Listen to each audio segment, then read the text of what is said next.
ওরা এখন অলরেডি ডাঙ্গা বাঁধিয়ে দিয়েছে, কাশ্মীরে ডাঙ্গা অলরেডি বাঁধিয়ে দিয়েছে। আজকে দেখেছেন না, আমি দুইজনকে কোথাতে দেখলাম, দুইজন মুসলমানকে দাড়িওয়ালা মানুষ দেখলাম পড়ে আছে রাস্তায়, দুইজন উগ্রপন্থী হিন্দু এরা। বিশ্বের মুসলমান সহ বিশ্বের দায়িত্বে যারা আছেন, এই পৃথিবীর নিকৃষ্ট মানুষ এই নরেন্দ্র মোদী নামে এই কোলাঙ্গারকে থামান। একটা মাতাল, এই শয়তানকে যদি না থামানো হয়, বিশ্ব কিন্তু সামনে আরো ভয়াবহতা অপেক্ষা করছে। তাম দুনিয়ায় কিন্তু এটা ছড়িয়ে যাবে। আপনি আল্লাহর ঘর গরো ভাঙছেন না, এটা মুসলমানের কলিজা ভাঙছে। আমার ঘর ভেঙে দিলেও আমার মনে হয় এত কষ্ট আমার হইতো না এই ঘর ভাঙার কারণে। আজকেও মসজিদ ভেঙেছে একটা। আর পৃথিবীর সবচাইতে বড় নিকৃষ্ট এখন তালিকায় আছে ইহুদিরা। 1940 সালে তাদেরকে থাকতে দিয়েছিল। এই যে রোহিঙ্গারা যেমন আছে না, এই ইহুদির বাচ্চাদের 1940 সালে এই ফিলিস্তিনের মুসলমানেরা দয়া করে বলেছিল আপনারা এখানে থাকেন, আর ওই শয়তানরা এখন তাদেরকে তাড়িয়ে দিচ্ছে। এখন সব কিছু তারা দখলে নিয়ে নিচ্ছে। এই যে জিনিস যার না, ওইটা যদি কেউ দখল করে নিজের আয়ত্তে নিয়ে নেয়, সে সঙ্গে সঙ্গে নবীর উম্মত আর নেই, 2 নম্বরে সে জাহান্নামে। ওরা তো এমনি জাহান্নামে যাবে, কিন্তু আমরা অনেকেই নবীর উম্মত থেকে যেন বের হয়ে না যায়। আল্লাহ আমাদের বাঁচিয়ে দেন, বলেন আমিন। এই জন্য যারা মাল সম্পদ আজ বৈধ অবৈধভাবে জমা করছেন শুধু, আর কি করে সংরক্ষণ করা যায়? হাজার হাজার বছর আগে মুসলমানেরা এই সম্পদগুলো অক্ষ করেছিল, আজ দখল করে নিজেরা আজ ভোগ করবেন। আর এগুলো কি করে সংরক্ষণ করা যায় বিভিন্ন আইন পাশ করছেন। আল্লাহর কসম, আপনারা তো জাহান্নামে যাবেনই। এ ওয়াজ আপনাদের জন্য না, মুসলমানের ভেতরে যদি কেউ এই চরিত্রের অধিকারী হয়, আল্লাহ তাদেরকে জন্য এই ওয়াজ করছি, তারা যেন বেঁচে থাকতে পারে, বলেন আমিন। এরপরে 3টা চরিত্রের কথা আছে। ইন্নাল ইনসানা খুলিকা হালুয়া ইদা মাসসাহুশ শাররু জাজুআ ওয়া ইদা মাসসাহুল খায়রু মানুয়া। আমরা তাফসিরে যাওয়ার মতো সময় পাচ্ছি না, কারণ একটা আয়াতে লক্ষ লক্ষ কথা আল্লাহ আমাদের জন্য দিয়েছিলেন। সূরা আলে ইমরানের যে 133 নম্বর আয়াতের আলোচনা ছিল, মাগফিরাত, ক্ষমা পাওয়ার জন্য আল্লাহর রহমতের দিকে দৌড়াও। ওয়াসারিউ ইলা মাগফিরাতিম মির রাব্বিকুম ওয়া জান্নাতিন আরদুহাস সামাওয়াতু ওয়াল আরদ উইদ্দাত লিল মুত্তাকিন। তোমরা দৌড়াও ওই রবের ক্ষমা পাওয়ার দিকে এবং ওই জান্নাতের দিকে, যার প্রশস্ততা আকাশ আর জমিনের চাইতেও বিস্তৃত, যেটা আল্লাহ মুত্তাকি বান্দাদের জন্য প্রস্তুত করে রাখছেন। আল্লাযীনা ইউনফিকুনা ফিস সাররাই ওয়াদ দাররা ওয়াল কাযিমিনাল গায়যা ওয়াল আফিনা আনিন নাস আল্লাহু ইউহিব্বুল মুহসিনিন। যারা সচ্ছল অসচ্ছল যে কোনো অবস্থায় থাক, যতটুকু পারে খরচ করে যায়, তার সম্পদ হোক, তার সম্মান হোক, তার প্রভাব প্রতিপত্তি হোক, তার ক্ষমতা হোক। প্রশাসনে যারা দায়িত্বে আছেন তারা ওই পোশাক পরে কিন্তু এমন এমন ভালো ভালো কাজের আঞ্জাম দিতে পারে যদি ইচ্ছা করে, যে কাজ আমি হামজা করতে পারবো না। পারবো? বলেন বলেন। এই জন্য যে যেখানে দায়িত্বে আছেন ওই দায়িত্বটা পালন করার ক্ষেত্রে আপনি মনে করবেন এটাও একটা খরচ। একটা ভালো মানুষকে ধরে নিয়ে যেয়ে থানার ভেতরে ধরে পিটাচ্ছে। এখন ওসি সাহেব যদি এই নিচের যে এসআই আছে তারে বলে, বেটাই কি করিস, ওনার চেহারা দেখে, ওনার চেয়ারের পাওয়ার দেখে কিন্তু লোকটাকে ছেড়ে দিতে বাধ্য হবে। এই জন্য এই জায়গায় ওনার এই সম্মান খরচ, এটাও কিন্তু খরচের ভেতরে। যে জায়গায় আসি আমরা, টাকা হোক, পয়সা হোক, ক্ষমতা হোক, প্রভাব প্রতিপত্তি হোক, আইন হোক, এটা খরচ করা। আল কাযিমিনাল গায়যা, রাগ হলে চেক দেওয়া। আজ বাংলাদেশে এই নিয়মটা না মানার কারণে হাজারো পরিবারে তালাক হয়ে যায়। রাগ হলে আগে তালাক দেয়, চেক দেওয়া যায় না। আপনি যখন রাগ হবে স্ত্রীর প্রতি বা স্ত্রী স্বামীর প্রতি, ডিভোর্স না দিয়ে, তালাক না দিয়ে, এই চিন্তা করবেন যে এই স্বামীর বা এই স্ত্রীর অনেক উপকার আমার জীবনে আছে। এ বহু জেনা থেকে আমার দুনিয়ায় বাঁচিয়ে দিয়েছে এই স্ত্রী, এই স্বামী। এই চিন্তা করে নবীজি বলেন, আজকের এই অপরাধটা মাফ করে দাও, আল্লাহর আরশ খুশি হয়ে যাবে। আল্লাহ আফিনা আনিন নাস, সুযোগ পেলেই দুনিয়ায় মানুষকে মাফ করে দাও, মাফ করে দাও। তাহলে একটা যদি মাফ করে দেন, কিয়ামতের দিন আল্লাহ কমপক্ষে 70টা অপরাধ মাফ করে দেন। পারিবারিক জীবন থেকে সামাজিক আন্তর্জাতিক জীবন পর্যন্ত যে যেখানে যতটুকু আছি, আমাদের রাগ কন্ট্রোল করা, চেক দেওয়া, এবং মানুষকে যদি সমর্থ থাকে, সুযোগ থাকে, মাফ করে দেওয়া। আল্লাহ আমাদেরকে এই গুণগুলো অর্জন করে জান্নাতের দিকে এগিয়ে যাওয়ার তৌফিক দিন, আমিন। 3টার সময় যদি কেউ ঘরে প্রবেশ করে, বিশেষ করে ফজরের আজানের আগ দিয়ে, 2 নম্বরে এই যে দুপুরবেলা, 3 নম্বরে এশার পর। এই 3 সময় কারো ঘরে যদি কেউ প্রবেশ করে অনুমতি নেওয়া লাগবে, সালাম দেওয়া লাগবে। অন্যান্য সময়ও নেওয়া লাগে, কিন্তু এই সময়ের নাম আল্লাহ কোরআনে দিয়েছেন আলাদাভাবে। কিন্তু আমরা অন্য সময়ও মানি না, এ সময় তো মানতেই চাই না। দুপুরবেলা হুট করে একজনের বাড়িতে একজনের ঘরে আপনি ঢুকে পড়তে পারেন না। এটা আল্লাহর নির্দেশ। আজকে থেকে যেন আমরা সামাজিক জীবনে এটা পালন করি। ইয়া আইয়ুহাল্লাযীনা আমানু লা তাদখুলু বুয়ুতাকুম গায়রা বুয়ুতিকুম হাত্তা তাস্তানিসু ওয়া তুসাল্লিমু আলা আহলিহা। ঈমানদারেরা যখন নিজের ঘর হোক আর অন্যের ঘর হোক, আগে অনুমতি নিবা, সালাম দিবা। 2টা আদেশই আল্লাহ। অনুমতি নেওয়াও লাগবে, সালামও দেওয়া লাগবে। এমনকি নিজের মায়ের ঘরেও সালাম দেওয়া অনুমতি ছাড়া যাওয়া ঠিক না, কারণ তুমি নিজে জানো না তোমার মা কোন অবস্থায় আছে। যেন আজকে থেকে পারিবারিক এবং সামাজিক জীবনে এই আমলটা করা যাবে না ইনশাআল্লাহ। আপনি মনে করছেন এ আর কি মানে কোরআনের নির্দেশ। 500 আইন আছে কোরআনে, তার ভেতরে একটা আইন। এটা সামাজিক জীবনে পবিত্রতা রক্ষা করার জন্যে।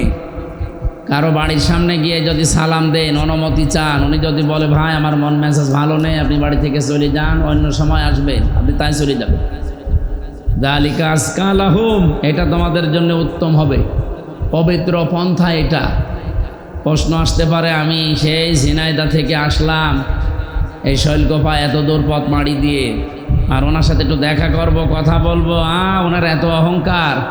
আরে ভাই, ও যে বাড়ির ভেতরে কোন অবস্থায় আছে আপনি জানেন?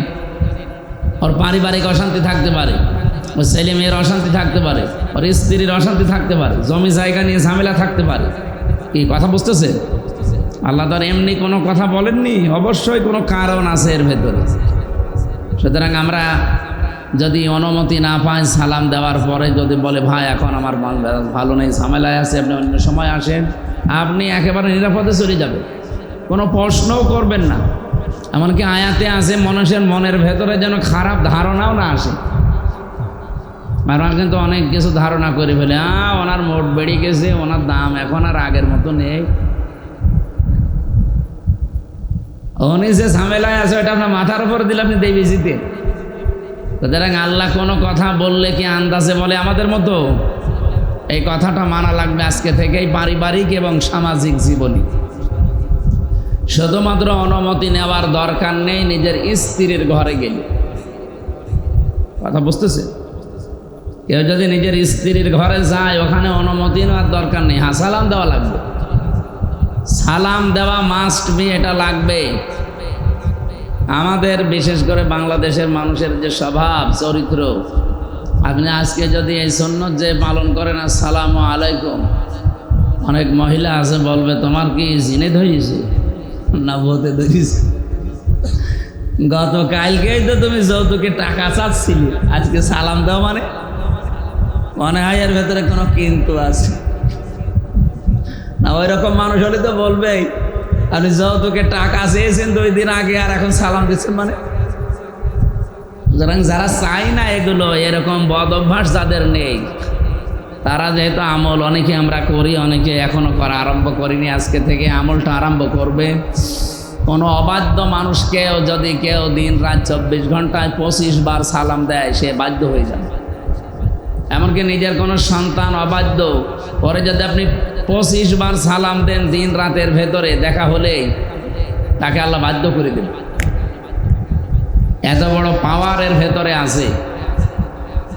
আর 2 নম্বরে, যেহেতু দুপুরবেলা খাবার খেয়ে আমরা এই কাইলোলা করার জন্যে ঘুমিয়ে পড়ি, শরীরের ভেতরে যে রক্ত চলাচল হয়, 5.5 কেজি রক্ত আমাদের শরীরে আল্লাহ দিয়েছে। 226 কিলোমিটার বেগে এগুলো চলছে মাথা থেকে পা পর্যন্ত।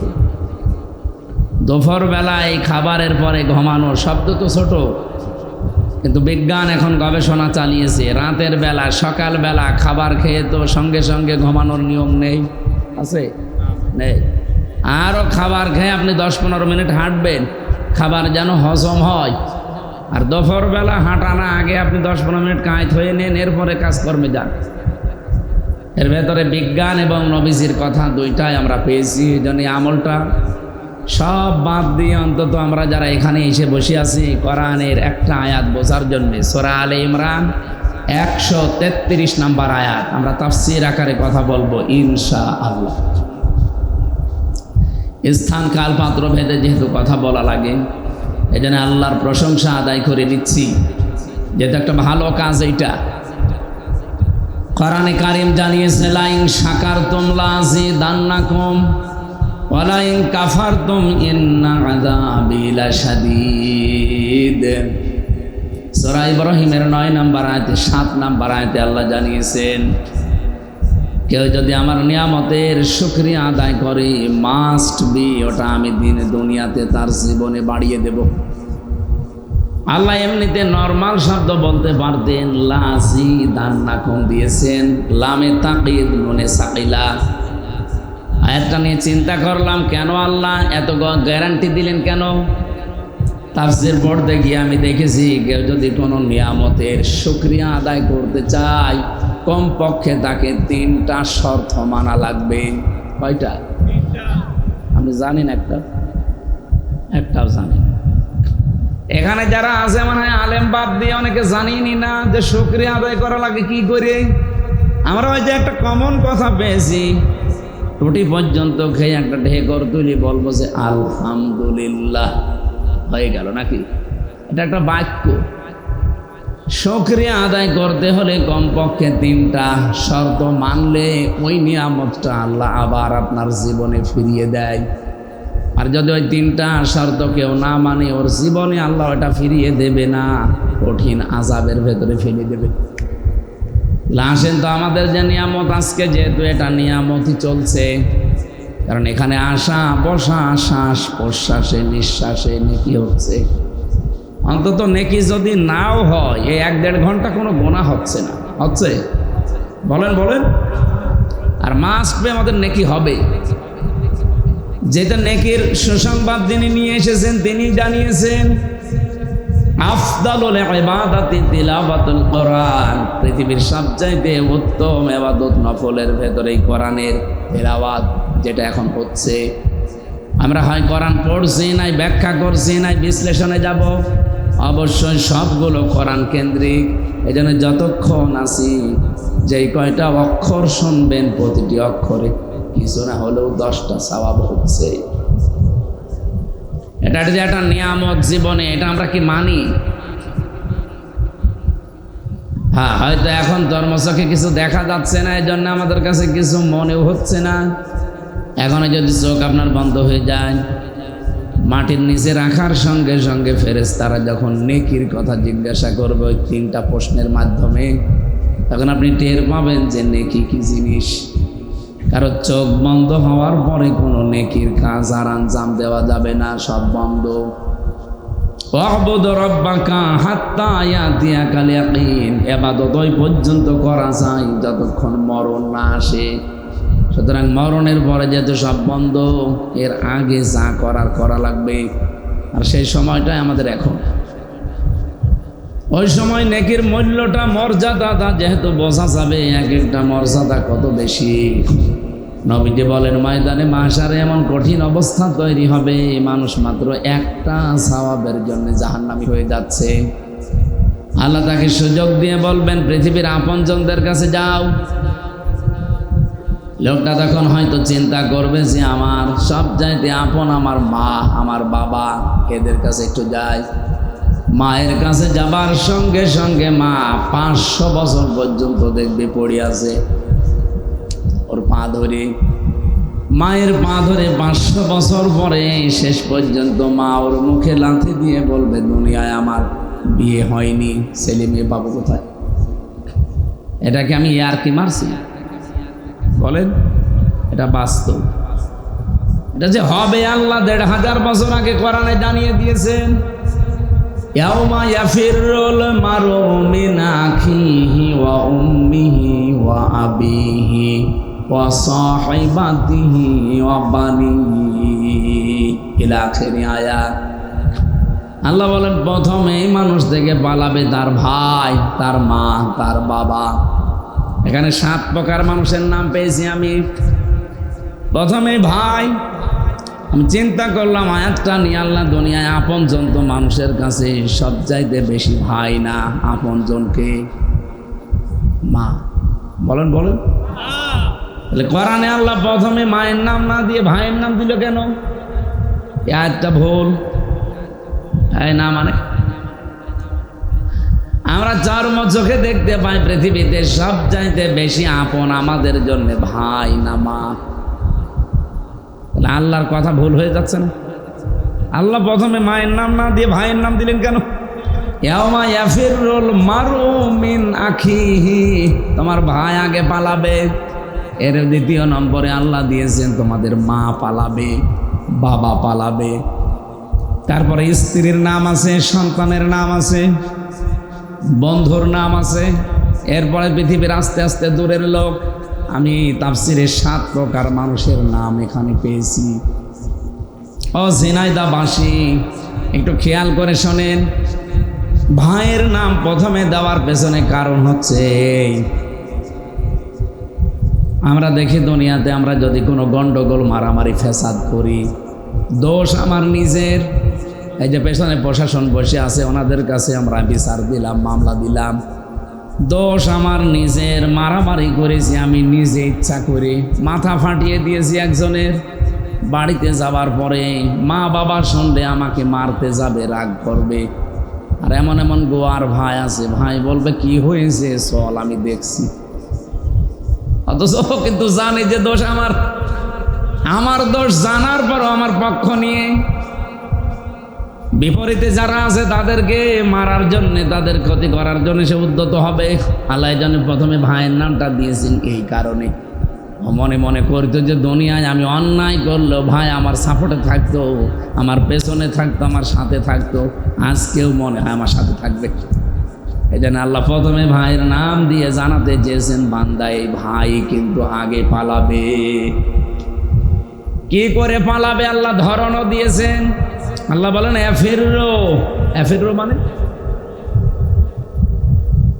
এই যে সাপে তাড়া দিলে মানুষ যেভাবে দৌড়ায়, বাংলায় আমরা অনেকে কুষ্টিয়া, ঝিনাইদহ, মেহেরপুরে সমস্ত জেলায় বাংলায় কি বলি? খেচ্ছে দৌড়।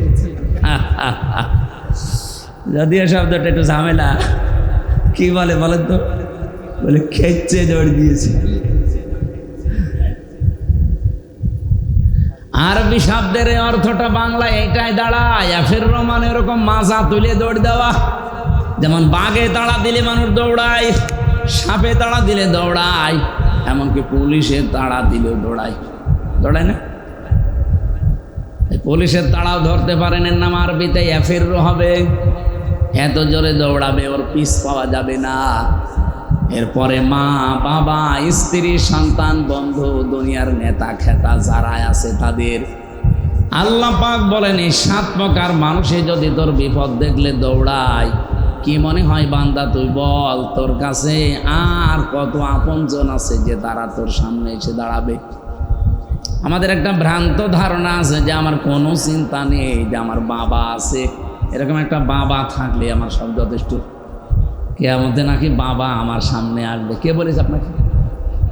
আপনি বলেন তো, আপনার ভাই যেখানে পালিয়ে যাচ্ছে, আপনার মা পালাচ্ছে, আপনার বাবা পালাচ্ছে, আপনার স্ত্রী পালাচ্ছে, এমন কোন পাগল পীর আছে যে আপনার সামনে এসে দাঁড়াতে পারে?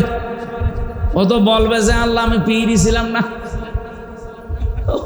ও আমার মুরিদের দাবি করে, আমি তো পীরই ছিলাম না। ওর মা যেখানে দৌড়াচ্ছে আর ও এসে বলছে আমি অমুকের মুরিদ ছিলাম। কিসের মুরিদ? আমার কথা হচ্ছে এখানে যে মানুষগুলো পৃথিবীতে আল্লাহর দ্বীনের দিকে মানুষকে ডাকে, হক পথে ডাকে, শিরিক বেদাত থেকে মুক্ত করার চেষ্টা করে, শিক্ষার জন্য আপনি তার কাছে যাবেন। যেটা ফাসাদু আহলাদ যিকরি ইন কুনতুম লা তা'লামুন আয়াতের বাস্তব প্রমাণ। যারা জানেন না, যারা জানে তাদের কাছে জেনে নেবেন। এর নাম শিক্ষক, মুআল্লিম, পীর, উস্তাদ, যাই বলেন। কিন্তু যে ভণ্ড আরো শিরিক করাবে আপনাকে, কিয়ামতের ভয়াবহতা জীবনে কোনোদিন সে আপনাকে বলে না, আরো আপনার কাছ থেকে ধান্দাপাতি করে, বুঝবেন ওটা আসলে একটা ধান্দাবাজ। এই কথা বলে না কেন? পীর ধরার জন্য আপনার লোক পান্না চলে যাচ্ছেন 18 ও কি পীর শিরিকের কারখানা তৈরি করেছে ওর দরবারে। এলাকায় যদি কেউ থাকেন সতর্ক হবেন, কারণ আপনার চাইতে আমি নিজে বেশি দেখেছি, কোরআন হাদিসের সাথে মিলিয়ে দেখেছি এ দরবারগুলো টেকে না, এগুলো সব ভণ্ড। আমার ক্ষমতা থাকলে আমি নিজে তুলে দিতাম, যেহেতু আমাদের আয়ত্তের বাইরে, আমরা শুধু ফতোয়া পর্যন্ত দিতে পারছি, এ পর্যন্তই নিলাম।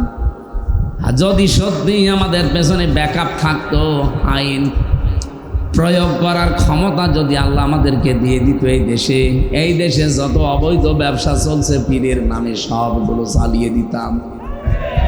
কথা বলেন।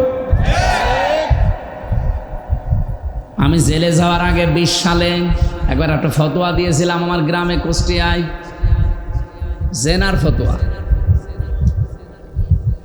একজনের স্বামী আছে বিদেশে, আর মহিলা এদিকে একজনের সাথে লাইন করে পেটে সন্তান নিয়ে এসে বলছে এই ছেলের বাপ এই না, মানে এরকম একজন।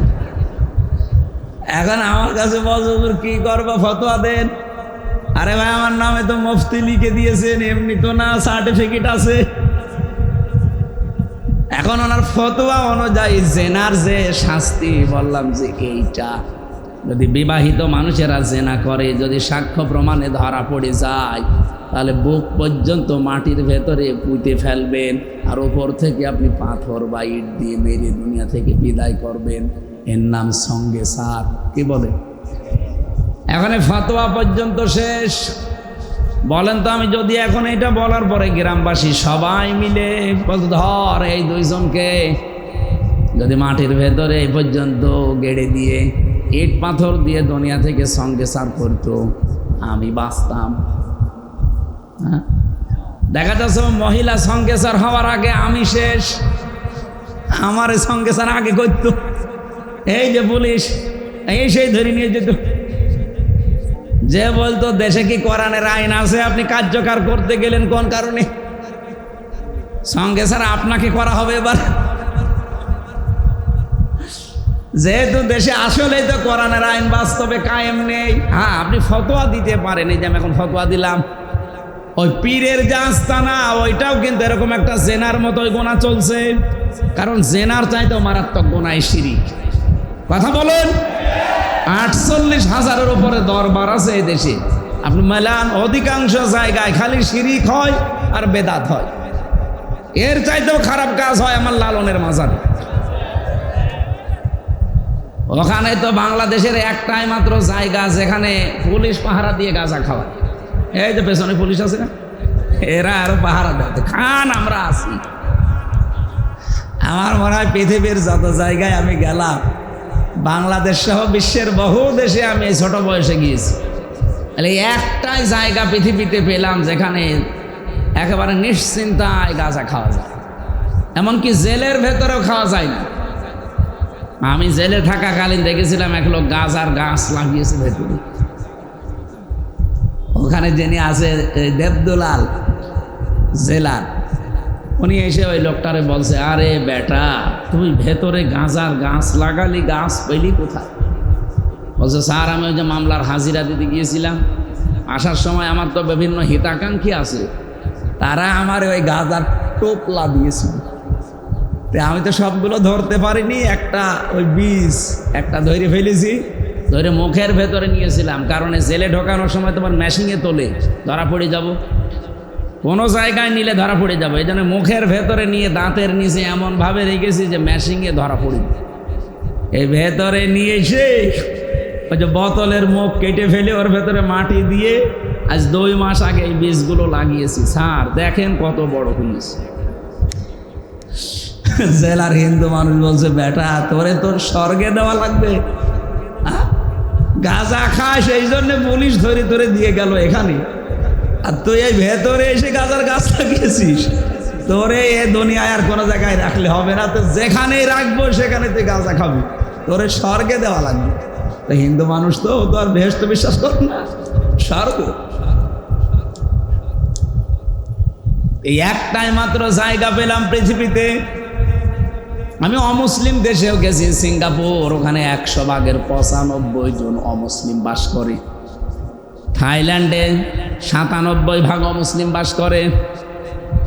মুসলিম দেশ অমুসলিম দেশ মিলে যতগুলো জায়গা ঘুরছি, আর বাংলাদেশে তো আমার মনে হয় কোনো থানা আর বাকি নেই। 630টা থানায় আমি কম বেশি গেছি। একটাই মাত্র মারখালির শেওড়িয়া লালনের মাজার, যেখানে নিশ্চিন্তায় আল্লাহর নামে ওরা গাঁজা খাচ্ছে। আবার পুলিশে পাহারা দেয় ধরে ধরে, যে কেউ কিছু বলবে না, খান, অন্তত 3 দিন তো ফ্রি। যেন আমার তো মনে হয় সারা দেশ আপনি করিয়ে যাই কয় মন গাঁজা না পাবেন, লালনের মাজারে তার চাইতে বেশি গাঁজা পাওয়া যায়।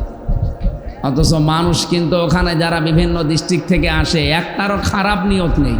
সবার নিয়ত যে আমি আল্লাহর ওলির দরবারে যাচ্ছি, লালন সাইজির মাজারে যাচ্ছি, আমি ভালো হওয়ার নিয়তে যাচ্ছি। এসে কি ভালো হয় না খারাপ হয়? আগে হয়তো বিড়ি মিড়ি খেত না, এখন বিড়ি খায়। আগে গাঁজা কি বুঝতো না, এখন গাঁজা নিজে খায়। ও কি ভালো হয়েছে না খারাপ হয়েছে? আর বাকি যে জিনিসের নাম তো বলা গেল না।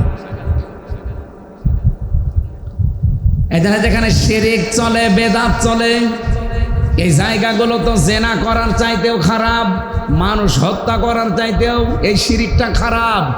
কারণ মানুষ হত্যা করে যদি আপনি কিছু তাকে দিয়ে দেন, ওই যে যাকে হত্যা করেছেন তার বাবা মা, তার স্ত্রী, সন্তান, তাদেরকে যদি আপনি জরিমানা দিয়ে দেন, দিয়ত দিয়ে দেন, যদি বলেন যে আমি মেরে ফেলেছি এখন করব কি, আপনি এই বাবার জন্য এই 5 লাখ টাকা আপনাকে দিলাম, উনি যদি বলে না 10 লাখ টাকা দেন আপনাকে মাফ করে দেব, যাকে মেরে ফেলেছেন তার ছেলে মেয়ে, তার বাবা মা যদি এই টাকাটা নিয়ে আপনারে মাফ করে দেয়, আপনি মাফ পেয়ে গেলেন। কথা বুঝতেছেন? আমাদের দেশের যে আইন কানুনগুলো ব্রিটিশের আইন দিয়ে চলছে, এই যে মানুষ মরে গেলে 8 বছর 10 বছর 15-20 বছর জেল খাটে, এরপরে হয়তো তার ফাঁসি দিয়ে দেয় না, এটার দ্বারা আপনার মাফ হবে না। মাপ পাওয়ার জন্য 15-20 বছর 22 বছর, এখন 30 বছর করে জেল দেয়। এই জেল খাটা আসলে এই পাপের শাস্তি না। শাস্তি হচ্ছে কেউ যদি কাউকে অন্যায়ভাবে মেরে ফেলে, তার প্রথম শাস্তি তাকে মেরে ফেলা লাগবে। এটা যদি না করে ওর আত্মীয় স্বজনের ভেতরে যারা যদি বলে যে না আপনি 5 লাখ টাকা দেন, আমার বাবার হত্যাকারী আপনাকে মাফ করে দেবো, তাহলে টাকা দিলে আপনি মাফ পাই দেবেন। তাছাড়া আর কোনো বাইরে কোনো নিয়ম নীতি নেই। কিন্তু নিয়মগুলো চলছে ব্রিটিশের, তো এ কারণে আজ হাজারো মানুষ এ কারণে ধুকে ধুকে জেলখানায় মরছে। ওই 18-20 বছর 22 বছর জেল খাটার পরে তখন ফাঁসি দিয়ে দেয়। কিন্তু মাঝখান থেকে যে 22 বছর 30 বছরের জেলে যে কি কষ্ট, আর ফাঁসির আসামি যারা তাদের তো রাখে কন্ডেম সেলের ভেতরে, 24 ঘন্টা তাদের তালা লাগিয়ে রাখে, যতদিন ফাঁসির আদেশ মানে কার্যকর না হবে 24 ঘন্টা ওদের তালা লাগানো। এই নিয়মটা পাল্টাতে আমি বারবার বহু জায়গায় বলেছি, এবং কি আন্তর্জাতিক যে সেমিনারগুলো এখানেও তুলে ধরেছিলাম যে এই নিয়ম পাল্টান। ব্রিটিশের আইন আপনি এই হাজার হাজার বছর, এই বাংলাদেশ 54 বছর স্বাধীন হয়ে গেল, এখনো ব্রিটিশের আইন চলবে কোন কারণে? যদি ওটার দ্বারা মানবতার উপকার হতো তো চলতে দিতাম, ওটার দ্বারা আর মানবতার ক্ষতি হচ্ছে। একটা মানুষ হত্যা করার পরে হত্যার যে বিচার আছে ওইটা না করে আপনি আন্দাজে তার 30 বছর জেলে রেখে শেষে ফাঁসি দিয়ে দিলে। এই দেশে ও ভেতরে যাবার পরে ও তার বাইরের কোনো খবর জানে না। এইদিকে তাকান, একটা মানুষ হত্যা করার পরে সে ভেতরে গেল জেলখানায়, কত বছর? 30 বছর জেল দেবে তার, যদি যাবজ্জীবন হয় 30 বছর, কমপক্ষে তার 22 বছর একাধারে জেল খাটা লাগবে, তাও ভেতরে কাজকর্ম করিয়ে। এরপরে যদি বলে না ওর ফাঁসি বহাল আছে, আপনাকে ফাঁসি দিয়ে দিল। এই যে আপনি 18টা 20 বছর 22 বছর 30 বছর একাধারে জেল খাটলেন, আপনি কি ভেতর থেকে বাইরে কাউকে কিছু জানাতে পারছেন, কিছু দেখাতে পারছেন যে আপনার কষ্টটা? তা আপনি নিজের কষ্ট নিয়ে নিজে দুনিয়া থেকে বিদায় নিলেন। এই পৃথিবীতে কি হত্যা এভাবে বন্ধ হওয়া সম্ভব? আল্লাহর নিয়মটা আল্লাহ খেলা করার জন্য দেয়নি, সব চিন্তা ভাবনা করে দিয়েছে। যদি ওইটা আমাদের দেশে আমরা পালন করতে পারতাম যে হত্যার বদলে হয় হত্যা, না থেকে মেরে ফেলেছেন তার দিয়ত দেওয়া লাগবে, এই দেশে এই 71 সালের পর থেকে আর একটা মানুষ হত্যা হইতো না। 24 সালে 2732 জন মানুষ হত্যা হয়েছে, সরকারি জরিপ, বেসরকারি তো আরো বেশি। একটা মানুষ মেরে ফেললে যদি তাকে মেরে ফেলা লাগে, এর সাথে যারা ডাইরেক্ট ইনডাইরেক্ট জড়িত তাদের কোনো শাস্তি এখনো পর্যন্ত দৃশ্যমান হয়েছে? কিছুই হয়নি। এই জন্যে তো মারামারি হত্যা এখনো থামছে না। কালকে এক জায়গায় রাতের বেলা আওয়ামী লীগের একজনকে পিটিয়ে মানুষ উল্টো করে টাঙিয়েছে। আপনাদের এই ঝিনাইদার উনি না, ওটা চট্টগ্রামের ওই লাইনে কালকে রাতে একজনকে ধরে এমন রাগ ছিল তার উপরে, উল্টা করে ধরেছে, ধরে পিটিয়েই মেরে ফেলে জায়গায় লোহাগাড়া।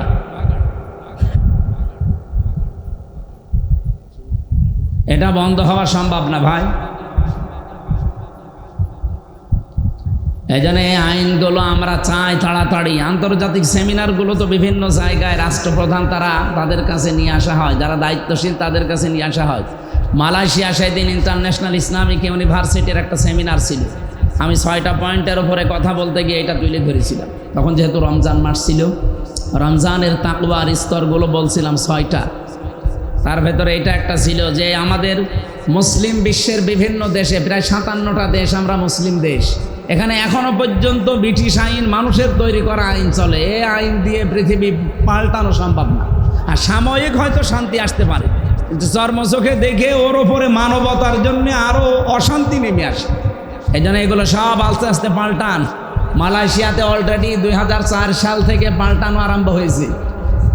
আমি বাহরাইনে ছিলাম, ওখানেও বহু জায়গাতে ওরা পাল্টানো আরম্ভ করেছে। আমরাও চাই আমাদের দেশে 92% আমরা মুসলমান, এই দেশ থেকেও আস্তে আস্তে ব্রিটিশের তৈরি করা যত আইন আছে, জেলখানা এখনো পর্যন্ত যত আইন সব ব্রিটিশের আইনে চলে। ওর ভেতরে যত নিয়ম নীতি সব ব্রিটিশদের নিয়ম নীতি। কেন? কোরআনে আল্লাহ জেলখানা কি করে চালানো লাগবে সেই নিয়ম দেয়নি? হযরত ইউসুফ নবীও জেলে ছিলেন। কি কথা বলেন না কেন? জেলখানায় উপরে লেখা আছে গেটে, যেটা শুধু জেল নয়, এটা হচ্ছে সংশোধনাগার। কই সংশোধন হয় কই মানুষ? ভেতরে যেহেতু আরো খারাপ হয়, কারণ ভালো হওয়ার জন্য যে প্রসেসগুলো করা দরকার ওগুলো ওখানে করার কোনো লাইন নেই, খারাপ হওয়ার লাইন আছে। আমি জেলে মনে করেন মার্ডার করে আসি, আমি একজন ডাকাত। এখন ইনি একজন ভালো মানুষ একটা মুরগি চুরি করতে গিয়ে ধরা পড়ে গেছে, উনি ভেতরে গেল। যাওয়ার পরে তো ওনার থাকতে দেবে রাতের বেলা আমার কাছে। হয় ওয়ার্ডে দিলে এরকম 40-50 জন 60 জন এক জায়গায়, আর যদি সেলের ভেতরে দেয় তাহলে 2-3 জন এক জায়গায়। আমি প্রথমে যেয়েই পড়েছিলাম সেলে। আমার সাথে যে 3 জন ছিল ওই রাতের বেলা, রাত 11টায় গেলাম, এই যে সারা রাত, তারপরে সকাল বেলা এই 10টার সময় ওনারা গণনা করবে। এই পর্যন্ত তো তার সাথে এক ঘরেই 4 জন। একজন শুনলাম বাবা খায়, এই জন্যে ধরে নিয়ে এসেছে। বাবা মানে বোঝেন? রাতের বেলা দেখি এরকম ছটফট করছে যে আমি খাবো খাবো। কি খাবেন? বাবা খাবো। আরে শয়তান, এর ভেতরে নিয়ে এসে তোরে দিয়েছে, এর ভেতরে বাবা পাবে কোথায়? আর একজনকে দিয়েছে সে মার্ডার মামলার আসামি, আর একজনকে দিয়েছে সে ওই কক্সবাজার থেকে ইয়াবার ব্যবসা করে ধরা পড়ে গেছে, তারে দিয়েছে। আমার কপালটাও খারাপ, এই 4 জন পড়েছে আমার সাথে। এখন সারা রাত তাদের সাথে কি কোরআন হাদিসের গল্প করলে ওরা শুনবে? ওরা যে লাইনের লোক, ওরা গল্প করে ওই লাইনের। আর আমি কোরআন শরীফের সূরা ইয়াসিন পড়ে ঘুমাবো, আর ওরা জিকির করছে ইয়াসিন ইয়াসিন না, ওদের জিকির বাবা বাবা। এখন আমি না থেকে ওই দিন যদি এরকম আরেকজন বাবা খোরের সাথেও থাকতো, অথবা যে লোকটা ওই যে মার্ডার মামলার যে আসামি, যেই লোক এরকম একটা ভয়ঙ্কর লোকের সাথে যদি পড়তো, কি হয়তো? সারা রাত গল্প করতো। আমি হয়তো ওদের জিজ্ঞাসা করলাম যে আপনার কি মামলা, ওনারে বললাম আপনার কি মামলা। প্রত্যেকেই তো প্রত্যেকের পরিচয় নিল, বাড়ি কোথায়, কি করেন, কার কি মামলা। বলেন তো, আমি যা মার্ডার মামলা করে ওখানে বসে আছি, এরকম একজন ভালো মানুষ গেলে যদি জিজ্ঞাসা করতাম যে কি মামলা, যদি বলো মুরগি চুরি করতে গিয়েছিলাম ধরা পড়ে গেছে, কি বলতাম? পাগল আপনি? মুরগি চুরি করে মানুষ ধরা পড়ে আমার সাথে থাকেন? ডাকাতি কি করে করা লাগে আপনাকে শিখাবো। যেহেতু ওনার সাথে কমপক্ষে চুরি করে ধরা পড়লে সাক্ষ্য প্রমাণে বাংলাদেশের সংবিধানের 371 নম্বর ধারা, এই ধারা অনুযায়ী যদি সাক্ষ্য প্রমাণে ধরা পড়ে একজন চোর, তার সর্বোচ্চ শাস্তি হবে 3 মাস থেকে 3 বছর জেল। কত? 3 মাস মনে করেন জেল হয়ে গেল এই লোকটার, আমার সাথে দেবে। 3 মাস আমার সাথে থাকলে ও কি বের হওয়ার সময় ওই চোর হয়েই বের হবে না ডাকাত? ডাকাত হয়ে বের হবে না? আর ডাকাত যদি যায় ওখানে যদি সে পায় ওই যে সেই মকিম গাজীর মতো 260 বছর জেল তার। কারণ ওই লোকের সাথে যদি পড়ে সে তো ভেতরে ম্যাড হয়ে গেছে, সে নিজেই মস্তান ভেতরে। তার চেহারা দেখলে আপনি 2 গ্লাস পানি খাবেন। 46 বছর জেলে আছে, 260 বছর জেলে থাকা লাগবে তার। মনে হয় ও কবরে চলে যাবে, আবার জীবিত হবে, আবার জেলে যাবে, আবার জীবিত হবে। তা ওর জীবনে জেল শেষ হবে না। 260 বছর কয়বার জন্ম নেওয়া লাগবে? ওনারা 3 বার। হ্যাঁ, এখন তো 70-80 বছর মানুষ বাজে, 4-5 বার ওর জন্ম নেওয়া লাগবে দুনিয়ায়। ওই লোকের সাথে যদি খোদা না খাস্তা আপনার 3 বছর একাধারে পড়েন, আপনি কি আর মানুষ থাকবেন নাকি মার্ডার কি করে করা লাগে সেই ট্রেনিং নিয়ে বের হবে? এখানে প্রশাসন থেকে শুরু করে হযরত ওমর এই পুলিশ বানিয়েছিলেন। পুলিশের যে নিয়ম নীতি ছিল, 7টা ধারা ছিল, ওই ধারায় পুলিশ থাকলে বাংলাদেশে আসে এই পোশাক দেখলে এখনো অনেকে আমরা ঘৃণা করি। এমনি তো করি না, একটা কারণ আছে না? এই কথা বলছে না কেন? প্রশাসনের এই পুলিশের পোশাকটা এটা একটা দামি পোশাক।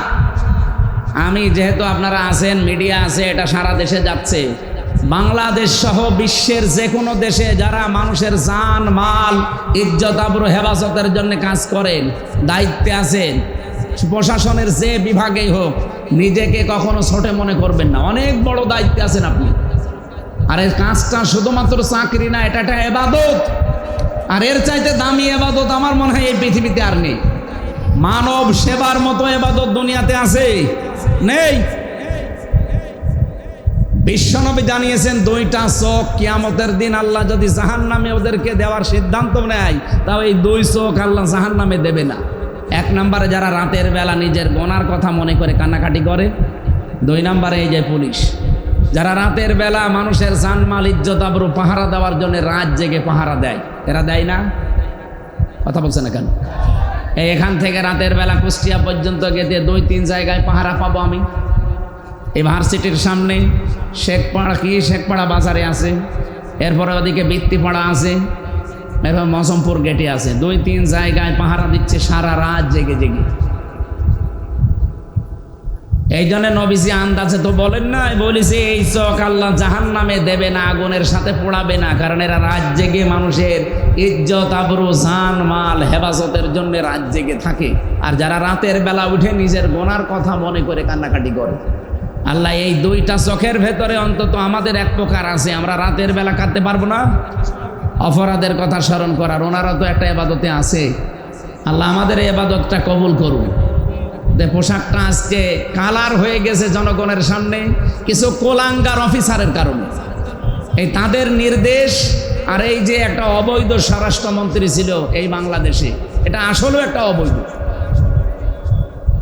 এই লোকটার কথা মানতে গিয়ে শেষ পর্যন্ত প্রশাসন পুরাটা কালার বানিয়ে ফেলেছে। আবার আস্তে আস্তে এখন ফিরে আসতেছে। আল্লাহ যেন ওই আগে যে অবস্থা ছিল, ওদের পোশাক দেখলেই মানুষ সম্মান দিত, সেই অবস্থায় আবার যেন ফিরিয়ে দেয়। হযরত ওমর যেহেতু তাদের এটা বানিয়েছিলেন, এই বিভাগটা প্রশাসনের পুলিশ বিভাগ, এটা হযরত ওমরের বানানো। উনি 7টা দফা দিয়ে বানিয়েছিলেন, 7টা কর্মসূচির সামনে নিয়ে। বাংলাদেশ সহ বিশ্বের মুসলমান যারা আছে, এই রাষ্ট্রপ্রধানগুলো যদি তাদের সামনের এই কাজ কারবার এগুলোর সাথে জড়িয়ে দিতে পারে না, পুলিশ প্রশাসন পুরাটা যখন দায়িত্বে থাকবে, দেশটা ঠান্ডা হয়ে যাবে। আমরা আবার আহ্বান জানাচ্ছি, শুধু আমার সামনে 5,000 মানুষ বসে আছে না, আমার সামনে এখন 18 কোটি মানুষ বসে আছে। এই যে এগুলোর দ্বারা যারা উপরে আছেন সবাইকে কালকে সচিব কল দিয়েছিল, শিক্ষা সচিব, মানে একটা মাহফিল নেবে। ওনারে এরকম মানুষগুলোকে যদি বলা যায় তাহলে পরিবর্তন সামনে আসবে। আমরা আহ্বান জানাবো সামনে যারা আসবেন। আমি বারবার এই কথা বলেছি যে ভাই, বাংলাদেশের প্রশাসনটা আপনারা আলাদা করে দেবেন। এই দেশকে যদি শান্তি স্বস্তি নিরাপত্তা 100 ভাগ দিতে হয়, প্রশাসনের যারা দায়িত্বে আছে ওদের আলাদা করে দিন। ওরা ওদের আইজির কথা মতো চলবে দেশে। ওরা আওয়ামী লীগের, বিএনপির, জামাতের, জাতীয় পার্টির চরমনার এমক নেতার কথা, অমক এমপির কথা, মন্ত্রীর কথা শুনবে? মানে এরা তো সব দলীয় চিন্তায় চলে। এদের কথা শুনতে গেলে দেশে জীবনও শান্তি 100 ভাগ কায়েম করতে ওরা পারবেন। ওরা যতই ভালো হোক পারবেন। ওদের পারার জন্য এই নিয়মটার সামনে আমরা আলাদা করার চেষ্টায় আছি। আমরা যদি সবাই মিলে আওয়াজ তুলি না, একদিন ঠিক এদেশে কায়েম হয়ে যাবে ইনশাআল্লাহ। সম্মানিত ভাইরা, আমি যে কথা বলতে চাচ্ছিলাম যে শিরিক, এটা আল্লাহর সাথে শিরিক করা জেনা করার চাইতেও খারাপ কাজ। বলেন বলেন, আল্লাহর সাথে শিরিক করা মানুষ হত্যা করার চাইতেও খারাপ কাজ। অথচ বাংলাদেশে বহু দরবারে এই শিরিক চলছে না চলছে না? আমি নাম ধরে ধরে কয়েকটার বললাম, আপনি খোঁজ নিয়ে দেখেন। আমি নিজে যে এইভাবে যাওয়া লেগেছে। 8 রশিতে গিয়েছিলাম দেখার জন্যে। আমি জুতা নিয়ে যেতে চাই, আমারে বলে না, জুতা নিয়ে যাওয়া যাবে না। ঠিক আছে, আমি রেখে গেলাম গেটের উতাম। দরবারে যাবার সময় যে কবরে যাব, তখন বলছে এইভাবে যান। কেন? আল্লাহর ওলির দরবার সম্মান দেওয়া লাগবে। ঠিক আছে, গেলাম। আসার সময় আমি এমনি চলে আসতে চাই, আমারে বলে না, এভাবে যাওয়া যাবে না, একেবারে এইভাবেই পিছিয়ে যাওয়া লাগবে। আমি ওনারে বললাম, ভাই আমি কয়েকদিন আগে রসুলের রওজায় গিয়েছিলাম মদিনায়, তো কই বিশ্বনবীর কবরে তো এভাবে যাওয়া লাগে না, এভাবে আসা লাগে না। আমার ওই লোকটা খাদেম, বড় বড় বাঁবড়ি রেখেছে, চুল লাল পাগড়ি মাথায় দেওয়া। আমারে বলছে, দেখেন ওইটা আপনাদের নবী আর এটা আমাদের নবী। বলেন বলেন,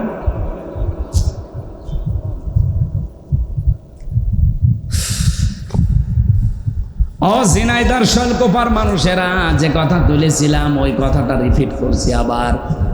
এই পৃথিবীতে মা বাবা নিজের আপন ভাই যদি দৌড় দেয়, আপনি আজ যাদের ওপরে ভরসা করে আছেন যে আমি বাবার দরবারে যাই, বাবার মরিদ, উনি বাঁচাবে, কসম আল্লাহর কোরআন আমি সামনে নিয়ে বলতে পারি, ও কিয়ামতে অস্বীকার করে বলবে, আল্লাহ আমি পীরই ছিলাম না, মরিদ পাবো কোথায়? কারণ আমি নিজের চিন্তাই বাঁচে না, ওর ঝামেলা ঘাড়ে নিয়ে আমি মরবো। এজন্য শিক্ষিত মানুষ আপনারা, অন্তত বিবেক তো আছে, কারো ওপরে ভরসা করবেন না। ভরসা শুধু হবে আপনার নিজের কাজকর্মের উপরে। কথা বুঝতেছেন? যতটুকু কাজ দুনিয়াতে করেন, আপনি দেখবেন এই কাজ দিয়ে কিয়ামতের বিশাল এই জীবন পার হওয়া যাবে কিনা। কোরআনে কারিমে আল্লাহ জানিয়েছেন, ইয়াবাদুল মুজরিমু লাউ ইফতাদি মিন আযাবি ইয়াউমিযিন বিবানি ওয়া সাহিবাতিহি ওয়া আখিহি ওয়া ফাসিলাতিহি আল্লাতী তুওয়ি ওয়া মান ফিল আরদি জামিআন সুম্মা ইউনজি ইলা আখিরি আয়াত। সূরা মাআরিজের ভেতরে আছে 11 নম্বর আয়াত থেকে শুরু। আল্লাহ পাক বলেন, কিয়ামতে ভয়াবহ দৃশ্য দেখার পরে বহু মানুষ বলবে, আল্লাহ আমার সন্তানকে আমি তোমার কাছে মুক্তিপণ হিসাবে দিয়ে দিলাম, আমাকে তুমি মুক্তি দাও। এই এদিকে তাকা। এত কঠিন জালজালা অবস্থা কিয়ামতে আল্লাহ পয়দা করবে যে মানুষ তার প্রথমেই সন্তানকে বলবে, আল্লাহ এটা দিয়ে দিলাম। কি হিসাবে? বলেন বলেন, মুক্তিপণ। এই ছেলে, কোন দিকে তাকান আপনি?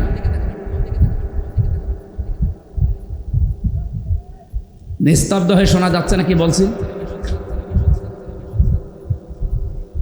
আপনি ভাবতে পারেন এই দৃশ্যটা আমাদের সামনে আসতেছে। কিয়ামতের দিন আপনি প্রথমে আপনার সন্তানকে বলবেন, নেন এটাকে দিয়ে দিলাম, এর মুক্তিপণ হিসাবে রেখে দেন। একে কি বলে আর একটা বাংলায়? জিম্মা নাকি এর আরো উত্তর? জিম্মা। মানে এরে আমি দিয়ে দিলাম, আপনি এরে যা করবেন করেন, আমারে বাঁচিয়ে দেন। আয়াতটা নিয়ে আমি চিন্তা করেছিলাম আমার ছোট মেয়েটাকে, যে কিয়ামতের দিন নাকি আমারে হাফসাকে আল্লাহকে বলবো যে হাফসারও দিয়ে দিলাম। আমি আজটা পড়ার পরে আমার বল না, এটা তো কেমন যেন মেলে না, যে আমি হাফসাকেও কিয়ামতে আল্লাহর কাছে মুক্তিপণ হিসাবে দিয়ে বলবো, আমারে তুমি বাঁচাও, এরে দিয়ে দিলাম। এটা তো আমি নিজের জীবনেই মিলাতে পারছি না। আজকে আমার ছোট মেয়েটা আমার হাত থেকে পড়ে গিয়েছিল, এই পেছনে লাগার পর ওর মাথা ফুলে গেছে। আমার মনে হচ্ছে যে ওর মাথায় লাগেনি, লাগিয়েছে আমার কলিজায়। এত বেশি ভালোবাসা ওর ওপরে জন্ম তৈরি করে দিয়েছে। এই যে ভালোবাসা তো তৈরি করলো কে? এরকম হাফসাকেও কিয়ামতের দিন আল্লাহরে বলবো এইটাও নিন, আমারে কিছু বলবেন না। আল্লাহ বলেন শুধু সন্তান না, নিজের স্ত্রীকেও বলবে এটাও দিয়ে দিলাম, নিজের ভাইকে, এমনকি নিজের জ্ঞাতি গোষ্ঠী যারা আমাকে আশ্রয় দিত, আমার দলের লোক, আমার গোষ্ঠীর লোক, যারা কোনো বিপদে পড়লো ঢাল সড়কি নিয়ে মারার জন্য রেডি হয়ে যেত, এই মানুষগুলোকেও বলবো আল্লাহ এদেরকেও দিয়ে দিলাম নেন। এমনকি অমাং ফিলার দিজামিয়া, দুনিয়াতে যত কিছুর মালিক আমি আছি সব দিয়ে দিলাম, সব নিয়ে নেন। সুম্মা ইউনজি, এরপরও আমাকে কিছু বলবেন না। আল্লাহ তাআলার সঙ্গে সঙ্গে আওয়াজ দেবেন কাল্লা, কখনোই না। ইন্নাহা লাযা, তোরে আমি লাজাই দেব। কোথায় লাজা? কি এটা? জাহান্নামের একটা স্তরের নাম, দরজার নাম। তোরে আমি এই দরজা দিয়ে প্রবেশ করাবো। আল্লাহ পাক বলেন কেন এই লাজা দিয়ে দরে প্রবেশ করাবো? জানিস কত দরজা তো আছে জাহান্নামের? জাহান্নামের স্তর আছে 100টার উপরে। আমরা মাত্র 7টা জানি, হাবিয়া, হোতমা, সাকার, সাইর, জাহান্নাম, তারপরে লাজা, এরকম 7টা আমরা খুব বেশি হলেও জানি। কোরআন শরীফের ভেতরে আল্লাহ 100টা স্তর দিয়েছেন জাহান্নামের। এই স্তরগুলোর ভেতরে মারাত্মক 2টা, তার ভেতরে লাজা একটা। রব্বুল আলামিন বলেন লাজা শোনার পরে তোরা কি বুঝতে পারলি কি এটা জিনিস? কত কঠিন জায়গা এটা। কাল্লা ইন্নাহা লাযা নাযাআতান লিশ-শাওয়া, এখানে শুধু প্রবেশ করতে দেরি, সঙ্গে সঙ্গে চামড়া খুশি করে দেবে। ও ঝিনাইদহবাসী বলেন তো, এখানে যারা আমরা আছি এমন কোন ঘর দেখেছেন বাংলাদেশে যেখানে দিলেই চামড়া খসে যায়? না, আছে, হয়তো আপনাকে দেওয়া হয়নি। এই যে বাজারে মুরগি কিনতে গেলে দেখা যায় এমন একটা মেশিনের ভেতরে দেয়, দেওয়ার সঙ্গে সঙ্গে চামড়া। দেখেননি? আমি তো কুষ্টিয়াতে দেখেছি মেশিনটা। যদি বলা হয় চামড়া আমি নেব না, জবাই করার পরে পেট চিরে নাড়ি ভুড়ি ফেল দিয়ে এরপরে মেশিনের ভেতরে ধরবে। ও পশম যা আছে, ও পাকনা মাকনা যা আছে, ওর ভেতরে যে চামড়া একবারে খসে চলে যাবে, তাও মেশিনের টিপ দিয়ে ধরে রাখা লাগে। আমি এখান থেকে আয়াতটা মিলিয়েছি। আল্লাহ বলেন নাযাআতান লিশ-শাওয়া, এমন একটা লাজা ঘরে প্রবেশ করাবো, মেশিন ঠিক দেওয়া লাগবে না, শুধু দরজা দিয়ে প্রবেশ করালে আগে চামড়া খুশি পড়ে যাবে। রিমান্ডের আমি কয়েকটা বর্ণনা দিচ্ছি শিক্ষার জন্য আয়াত থেকে। আমার আগে একজনকে ছাত্র দলের এক ভাইকে নিয়ে গেল চট্টগ্রামে বাড়ি ওনার। এই যে পুলিশ বসে আছে, যদি রিমান্ডের দায়িত্বে থাকে ওনারাও জানবে। একটু পরেই দেখি আওয়াজ আসতেছে, গোমড়াচ্ছে কান্নার। কিছুক্ষণ পরে ওরা দিয়ে গেল। জিজ্ঞাসা করলাম কি হয়েছে? এই আঙ্গুলগুলো দেখালো, যে এই আঙ্গুলগুলো ওরা সব তুলে নিয়েছে। এই নখ, ওনাদের কাছে এমন একটা মেশিন আছে, এই চেয়ারে বসাবে আপনারে, হাতের সাথে ক্লিপ লাগিয়ে দেয়, পায়ের সাথে ক্লিপ লাগিয়ে দেয়, মাথায় এই জায়গায় একটা ফিতা বেঁধে দেয় দড়ির সাথে। একটা মেশিন নিয়ে এসে হাতের সাথে এভাবে ধরবে, পায়ের সাথে এভাবে ধরবে, শুধু একটা টিপ দেওয়ার পরে আস্তে করে এই নখগুলো খুলে চলে আসবে। শুধু নখ খুলে আসলে তো হয় না, শরীরে এমন কিছু জায়গা আছে যেখানে কিছু খসে গেলে ফিনকি দিয়ে রক্ত বের হয়, তার ভেতরে নখ একটা। আপনি নখ খুলে দেখেন, ফিনকি দিয়ে রক্ত বের হয়। রক্ত বন্ধ করার জন্যে তো ঔষধ দেওয়া লাগে। আমার নিজে ওই ভাই বলছিল যে আমার এই জায়গায় লবণ ছিটিয়ে দিয়েছে। লবণ আবার 2 প্রকার হয় দেখবেন, একটা মোটা মোটা আর একটা মিহি পাতলা।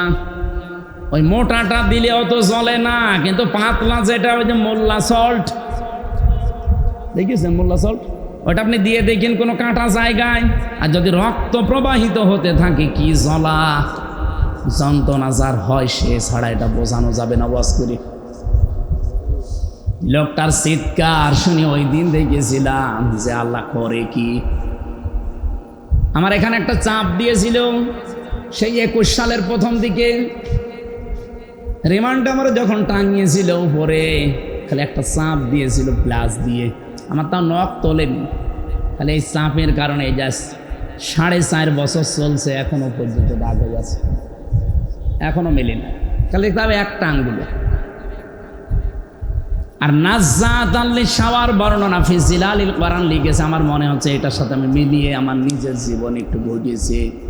আল্লাহ বলেন একটা ঘরে শুধু প্রবেশ করাবো, সঙ্গে সঙ্গে চামড়ার এই নখ সব খসে পড়ে যাবে 1 সেকেন্ডে। ওই লোকটাকে নিয়ে মেশিনে বসিয়ে ওনার শুধু নখ তুলেছে, তাও কত সময় লেগেছে, কষ্ট পেয়েছে। আর আপনারা শুধু ঘরে ঢোকাতে দেরি, সব খুলে চলে যাবে সঙ্গে সঙ্গে। আল্লাহ বলেন এই কঠিন অবস্থা কাদের জন্য জানো? তাদউ মান আদবারা ওয়া তাওয়াল্লা ওয়া জামা ফাআওয়া। এখানে 2টা বিষয় আছে দুনিয়াতে, যারা এগুলো করবে তাদের এই ঘরে আল্লাহ প্রবেশ করাবে। 1 নম্বরে যাদেরকে সত্যের দিকে ডাকা হয়, আল্লাহর বিধানের দিকে, সত্যের দিকে ডাকার পরে দুনিয়ার কোনো স্বার্থের দিকে তাকিয়ে সে আল্লাহর বিধান ওভারটেক করে চলে যায়। আর এই শ্রেণীর মানুষ বাংলাদেশে বেশি।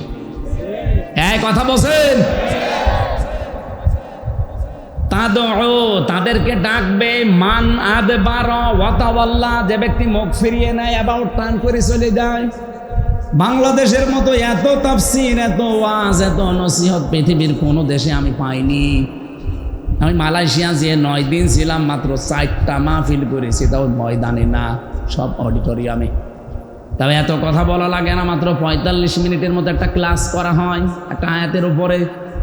আর এই দেশে প্রতিদিন 2টা 3টা, আজকেও আমার 2টা, 1-1.5 ঘন্টা 2 ঘন্টা করে প্রতিদিন এত ডাকা ডাকি। তো মানুষ যা ছিল তাই। এই যে সত্যের দিকে আহ্বান করার পরে আপনি কিন্তু নিজেও জানেন যে এটা সত্য পথ। এই সত্যের কথা জানার পরেও যাবা অ্যাবাউট টান করে চলে যান। 2 নম্বরে ও জামা ফাআওয়া, এটা আরো কঠিন। যারা মাল সম্পদ জমা করে আর এটা সংরক্ষণ করা যায় কি করে, শুধু সেই ধান্দায় থাকে। এদেশে তো নেই। আমি একটা হাদিস পড়েছিলাম না, মনে আছে আপনাদের নাকি ঘুমিয়ে গেলেন? মুসলিম শরীফের হাদিস, আমি আলেমদেরকে বলছি, খুব ভালো করে খেয়াল করেন। নবীজি হযরতে আবু যর থেকে বর্ণিত, তিনি বলেন আমি প্রায় 83-84 কিলোমিটার দূর থেকে আসলাম নবীর কাছে। ডাক দিয়ে বললাম, হে রাসূল, বারবার তো আসতে পারি না আপনার কাছে, এমন কিছু কথা আপনি আমারে বলেন আমি যেন মেনে চলতে পারলে জান্নাতি হয়ে যেতে পারি। বিশ্বনবী বললেন, একটা কথা মেনে চলবা। কয়টা? বলেন বলেন। নবীজিকে হযরতে আবু যরকেই বলেছিলেন না আমরাও আছি। আমরা যদি থাকি নবীর আদেশের ভেতরে, দেখেন তো আপনি মানছেন কিনা। মানিদ্দাআ মা লাইসা লাহু ফালাইসা মিন্না ওয়ালিয়াতাবাওয়া মাকআদাহু মিনান নার। নবীজি বলেন, যে জিনিস তোমার না, ওইটা যদি তুমি জোর করে নিজের দখলে নিয়ে নাও। আবার শোনেন, যেই জিনিস আপনার না, ওইটা যদি আপনি জোর করে, জবরদস্তি করে, যে কোনো কায়দায় নিজের দখলে নিয়ে নেন, নিজে ভোগ করেন, যতদিন ওইটা আপনার আন্ডারে থাকবে আপনি ভোগ করবেন, ওই সময় থেকে আপনি 1 নাম্বার শাস্তি পাবেন, ফালাইসা মিন্না। ওখান থেকে আপনি নবীর উম্মত আর নেই, আপনি অন্য কিছু হয়ে গেছেন। ফালাইসা মিন্না, সে আমার দলভুক্ত না, সে আমার উম্মত না। ওয়ালিয়াতাবাওয়া মাকআদাহু মিনান নার, 2 নম্বরে সে যেন জাহান্নামে নিজের একটা স্থান তৈরি করে নিল। এবার নিজের সাথে মিলান তো এই হাদিসটা। যেই জিনিস আপনার না, সেটা আপনি দখলে রেখেছেন কিনা। এটা যারা পরকীয়া প্রেম করে, ওই বউ কি আপনার নিজের? অথচ আপনি নিজের বলে কাজ চালাচ্ছেন। এই কথা বলছেন না কেন? নাকি এলাকায় সব চলে না? আছে।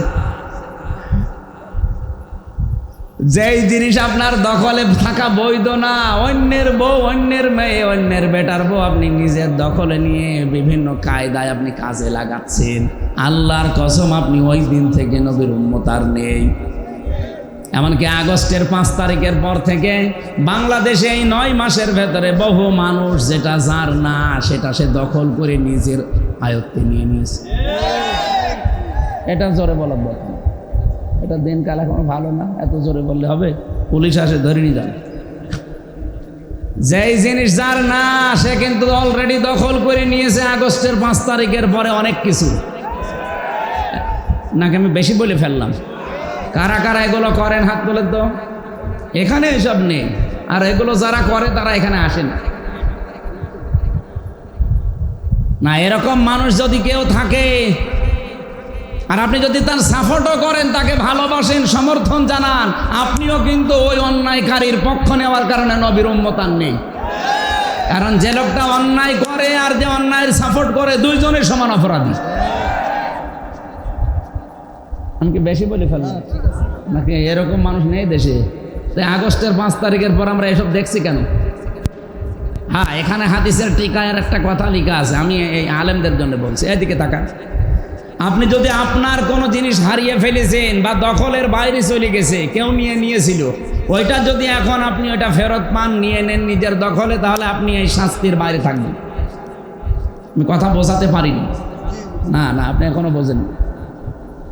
যেটা আপনার ছিল অন্য কেউ নিয়েছিল যে বিভিন্ন কায়দায়, এখন আপনি ওইটা আবার ফেরত পেয়েছেন, তাহলে আপনি এই শাস্তির বাইরে। এই যে ইসলামী ব্যাংক, আমি নাম ধরে বলছি, যাদের ছিল তারা এখন ফেরত পেয়েছে। কি তারা কি জোর জবরদস্তি করে দখল করে নিয়েছে? তাদের জিনিস আপনি এতদিন ভোগ করছিলেন, কেড়ে নিয়েছিলেন, তারা এখন ফেরত পেয়েছে। অসুবিধা কি? হ্যাঁ, কারোর যদি বাজার দখল হয়, কারো দোকান দখল হয়, বাড়ি ঘর দখল হয়, জমি দখল করে নেয় কেউ, কারো কাছে টাকা কেউ মেরে খায়, সময় যদি পান ওগুলো ফেরত নেন, আপনি এই শাস্তির আওতার বাইরে থাকবেন। যদি না বুঝে থাকেন, এদিকে আসেন। এমন জোরে কানের নিচে দুইটা দেবো না, সব বুঝে ফেলবে। এত বাংলায় বলার পরেও বলে, হুজুর আমি বুঝি না। বুঝি না মানে চাঁদাবাজি করার সময় বলছো, আরে বাংলা বসতো না। হাদিসের প্রথম অর্থ আমি দেখতে পাচ্ছি যে ফালাইসা মিন্না, সে আমার উম্মত না। বাংলাদেশে আজ বহু মানুষ নবীর উম্মত থেকে অলরেডি বের হয়ে গেছে। আর 2 নাম্বার কি? ওয়ালিয়াতাবাওয়া মাকআদাহু মিনান নার, সে যেন জাহান্নামে টিকিট কেটে একটা সিট বরাদ্দ করে নিল। এদেশে এখন অনেকে নিয়েছে, এখন সামনেও অনেকে নেবে বলে আশায় আছে। কি কথা বলছে না? এই যে আজ হিন্দুরা যে সমস্ত বাড়ি ঘরগুলো দখল করে নিচ্ছে, আমাদের মুসলমানদের দেওয়া ওয়াকফ করার সম্পদগুলো আজ অবৈধ আইন তৈরি করে একটার পর একটা দখল করছে, আর আল্লাহর ঘর মসজিদগুলো তারা মাটির সাথে মিশিয়ে দিচ্ছে। এই পৃথিবীর সবচাইতে বড় উগ্র, সবচাইতে বড় জঙ্গি রাষ্ট্র হচ্ছে ভারত। পৃথিবীর মানচিত্রে 257টা রাষ্ট্র আছে। মাইক্রোসফট রিপোর্ট দিয়েছে কয়েকদিন আগে, পৃথিবীর সবচাইতে বড় জঙ্গি রাষ্ট্র ভারত। এত মিথ্যা কথা দুনিয়ায় কেউ বলে না। ওরা এখন অলরেডি ডাঙ্গা বাঁধিয়ে দিয়েছে, কাশ্মীরে ডাঙ্গা অলরেডি বাঁধিয়ে দিয়েছে। আজকে দেখেছেন না, আমি 2 জনকে কোপাতে দেখলাম, 2 জন মুসলমানকে, দাড়িওয়ালা মানুষ দেখলাম পড়ে আছে রাস্তায়। 2 জন উগ্রপন্থী হিন্দু, এরা কোপাচ্ছে। বিশ্বের মুসলমান সহ বিশ্বের দায়িত্বে যারা আছেন, এই পৃথিবীর নিকৃষ্ট মানুষ এই নরেন্দ্র মোদী নামে এই কোলাঙ্গারকে থামান। একটা মাতাল, এই শয়তানকে যদি না থামানো হয়, বিশ্ব কিন্তু সামনে আরো ভয়াবহতা অপেক্ষা করছে। তাম দুনিয়ায় কিন্তু এটা ছড়িয়ে যাবে। আপনি আল্লাহর ঘরগুলো ভাঙছেন না, এটা মুসলমানের কলিজা ভাঙছে। আমার ঘর ভেঙে দিলেও আমার মনে হয় এত কষ্ট আমার হইতো না, এই ঘর ভাঙার কারণে। আজকেও মসজিদ ভেঙেছে একটা।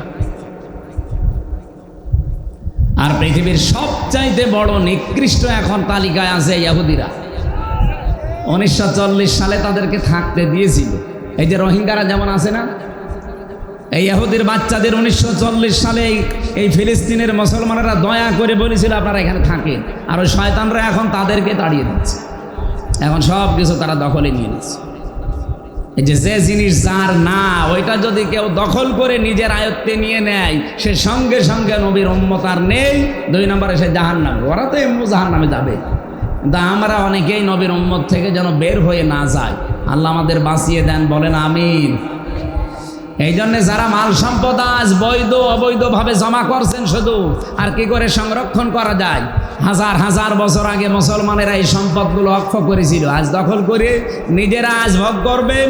আর এগুলোকে করে সংরক্ষণ করা যায় বিভিন্ন আইন পাশ করছেন। আল্লাহর কসম, আপনারা তো জাহান্নামে যাবেনই। এই ওয়াজ আপনাদের জন্য না, মুসলমানের ভেতরে যদি কেউ এই চরিত্রের অধিকারী হয়, আল্লাহ তাদেরকে জন্য এই ওয়াজ করছি, তারা যেন বেঁচে থাকতে পারে। বলে না আমি। এরপরে 3টা চরিত্রের কথা আছে। ইন্নাল ইনসানা খুলিকা হালুয়া ইদা মাসসাহুশ শাররু জাজুআ ওয়া ইদা মাসসাহুল খায়রু মানুয়া। আমরা তাফসিরে যাওয়ার মতো সময় পাচ্ছি না, কারণ এক একটা আয়াতে লক্ষ লক্ষ কথা আল্লাহ আমাদের জন্য দিয়েছিলেন। সূরা আলে ইমরানের যে 133 নম্বর আয়াতের আলোচনা ছিল মাগফিরাত, ক্ষমা পাওয়ার জন্য আল্লাহর রহমতের দিকে দৌড়াও। ওয়াসারিউ ইলা মাগফিরাতিম মির রাব্বিকুম ওয়া জান্নাতিন আরদুহাস সামাওয়াতু ওয়াল আরদ উইদ্দাত লিল মুত্তাকিন। তোমরা দৌড়াও ওই রবের ক্ষমা পাওয়ার দিকে এবং ওই জান্নাতের দিকে, যার প্রশস্ততা আকাশ আর জমিনের চাইতেও বিস্তৃত, যেটা আল্লাহ মুত্তাকি বান্দাদের জন্য প্রস্তুত করে রাখছেন। আল্লাযীনা ইউনফিকুনা ফিস সাররাই ওয়াদ দাররা ওয়াল কাযিমিনাল গায়যা ওয়াল আফিনা আনিন নাস আল্লাহু ইউহিব্বুল মুহসিনিন। যারা সচ্ছল অসচ্ছল যে কোনো অবস্থায় থাক, যতটুকু পারে খরচ করে যায়, তার সম্পদ হোক, তার সম্মান হোক, তার প্রভাব প্রতিপত্তি হোক, তার ক্ষমতা হোক।